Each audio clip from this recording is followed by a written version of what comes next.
welcome back to the online family program coming to you from the Sunshine Coast Health Centre up here in Powell River, BC. My name is Sarah and I'm one of the counselors here, and for this 4-part series we want to talk about ways that you can help your loved one develop their authorship and encourage them their authorship after they have come home from treatment.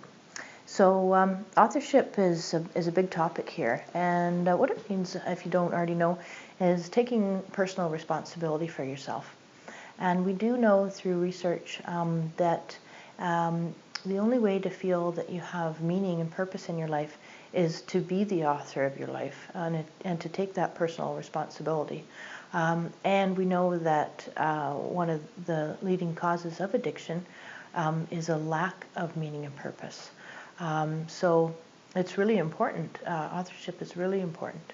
One of the reasons why people in addiction struggle with authorship is because they have what we call an external orientation.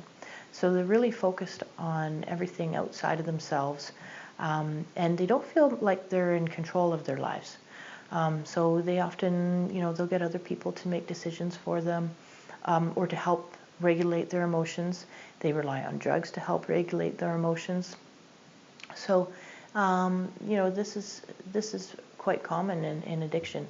And so while they're here in recovery, we're really trying to work on them being the author of their own life and realizing that they have the control over their life more so than they thought.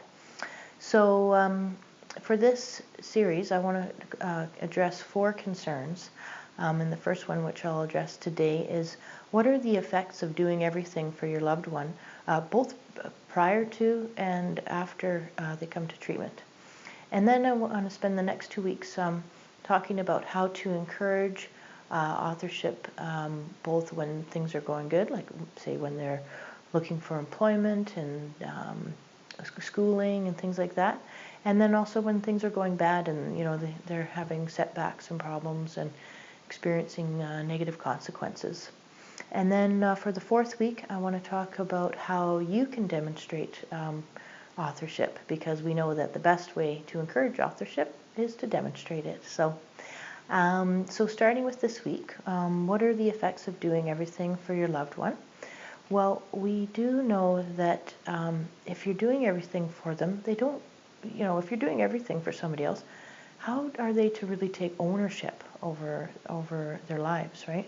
So if you think of the example, I use this one all the time, of paying their rent. Well, sometimes maybe you've just helped them out of a bad scene and they get right back on track and everything turns out okay. This does happen, absolutely. But what if you're paying their rent all the time and they just continually blow their money on drugs or alcohol or whatever? I don't think that they're learning anything here. And I'll be honest, I'm not pointing a finger at them. If somebody paid my rent all the time, or did all my chores or my paperwork or any number of things, I mean, great, thanks.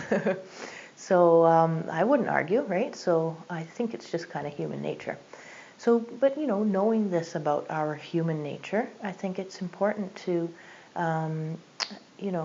that other people take the personal responsibility for themselves, pay their own rent and do their own chores, and this is really good life skills, right? One last thing about this is that if you're always doing it for them, then it can dampen their internal motivation. And and this is what we're trying to work on while they're here, is that internal motivation, because when it comes from within, it has a much greater chance of success. So that's it for this week, and I'll join you again next week.